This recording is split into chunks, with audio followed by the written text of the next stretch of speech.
2024, c'est une évidence, c'est un travail qui seront soit organiques ou... Hello à toi, si on se retrouve aujourd'hui dans cette vidéo, c'est parce que tu m'as demandé ce que signifie l'UGC. Alors l'UGC, tout simplement, 3 mots issus de l'anglais. User Generated Content, ce qui signifie du contenu réalisé par l'utilisateur. Et du contenu réalisé par l'utilisateur, c'est du contenu qui est réalisé en fait par un consommateur. Donc il faut savoir que l'UGC et l'influenceur sont deux concepts totalement différents.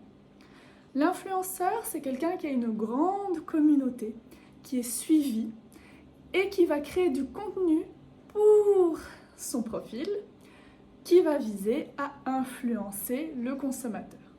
Tandis que le créateur de contenu UGC, c'est un consommateur qui est payé par une marque pour créer du contenu destiné à être publié sur le compte de la marque et pas sur son profil personnel puisqu'il n'a pas spécialement des abonnés et qu'il n'est pas payé pour son influence. Les marques font appel à un créateur de contenu UGC puisque ça crédibilise davantage leur marque, leurs produits ou leurs services. Le créateur de contenu, pourquoi il crédibilise la marque? Parce qu'il est authentique. Il ne va pas être payé pour son influence, pour utiliser un produit ou un service qu'il n'aime peut-être pas, mais parce qu'il est payé, il va en parler en disant c'est bien, achetez-le. Non.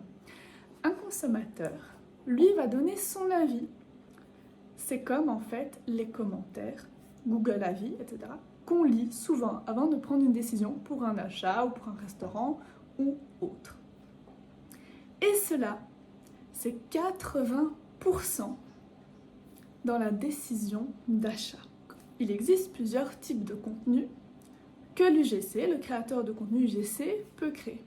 On va parler soit évidemment de photos, soit de vidéos.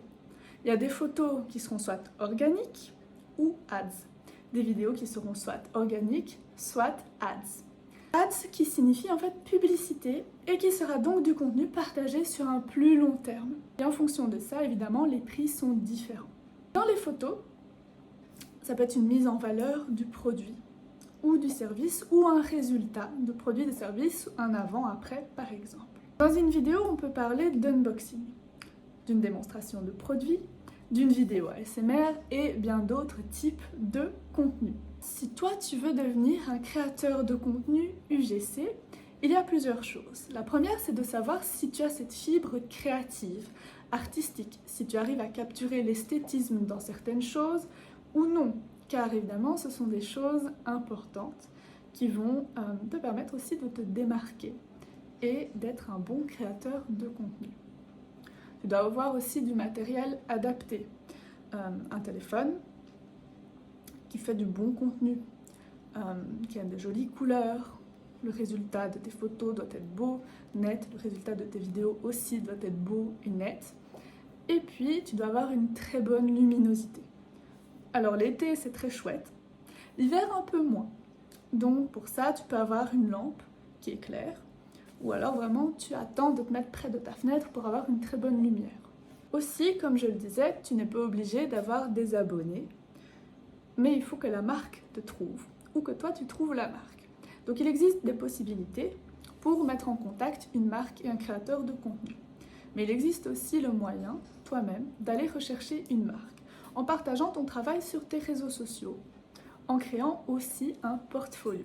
Alors qu'est-ce que c'est un portfolio? Eh bien c'est un endroit, un site web par exemple, où tu vas mettre qui tu es, mais aussi toutes tes réalisations, que ce soit des vidéos ou des photos.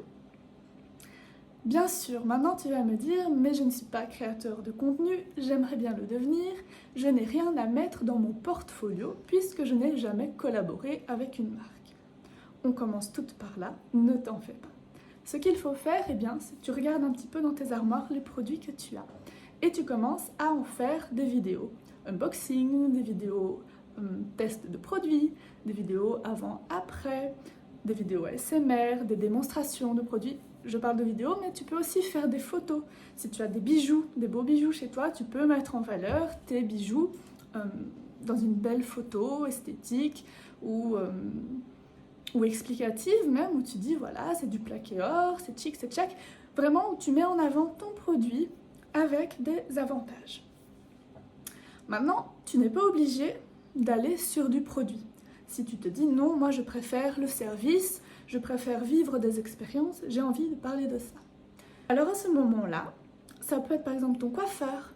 Tu lui dis écoute, voilà, j'aimerais bien créer du contenu parce que ça et ça. Est-ce que ça te dit que je crée du contenu avec toi pendant ma transformation capillaire, par exemple, pour voir un avant-après? C'est quelque chose que tu peux faire. Ça peut être ça peut être, donc ça peut être ton coiffeur, ça peut être une esthéticienne, ça peut être un restaurant. Si tu vas au restaurant, tu peux faire une très jolie photo de ton plat, une jolie vidéo des différents plats du menu que tu as eu. Voilà, donc tu as plein de possibilités de créer du contenu avec ce que tu possèdes déjà. Et c'est comme ça que tu pourras te faire remarquer auprès des marques et présenter ton travail. Bien sûr, pour être créateur de contenu, tu dois être indépendant, indépendante.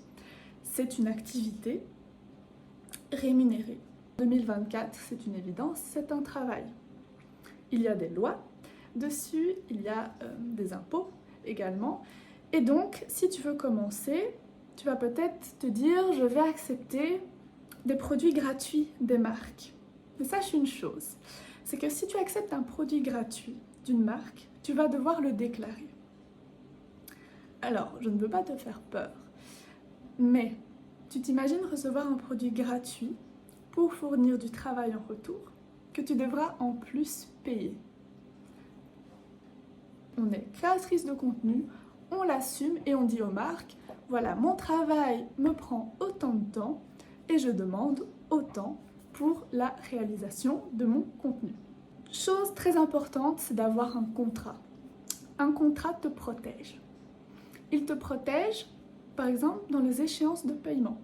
Si tu n'es pas payé, tu vas dire, eh bien, après autant de temps, par exemple, je demande 30%. 30% est majoré tous les, voilà, jusqu'à paiement.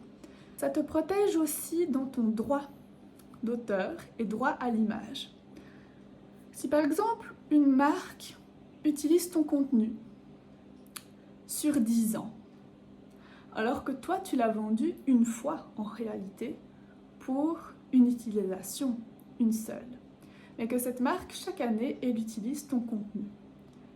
Voilà, normalement, tu te diras, mince, chaque année, elle utilise mon contenu et pourtant, je n'ai été payée qu'une fois et je vois les résultats de cette marque. Donc voilà, c'est quelque chose de très très important, c'est le contrat. Alors évidemment, il y a plusieurs points à voir. Moi, je t'ai cité les quelques points auxquels je pense maintenant qui, je trouve, sont très importants. Je pense avoir fait plus ou moins le tour du sujet. Bien sûr, il y a plusieurs volets qui peuvent être exploités et où je peux dire beaucoup plus de choses.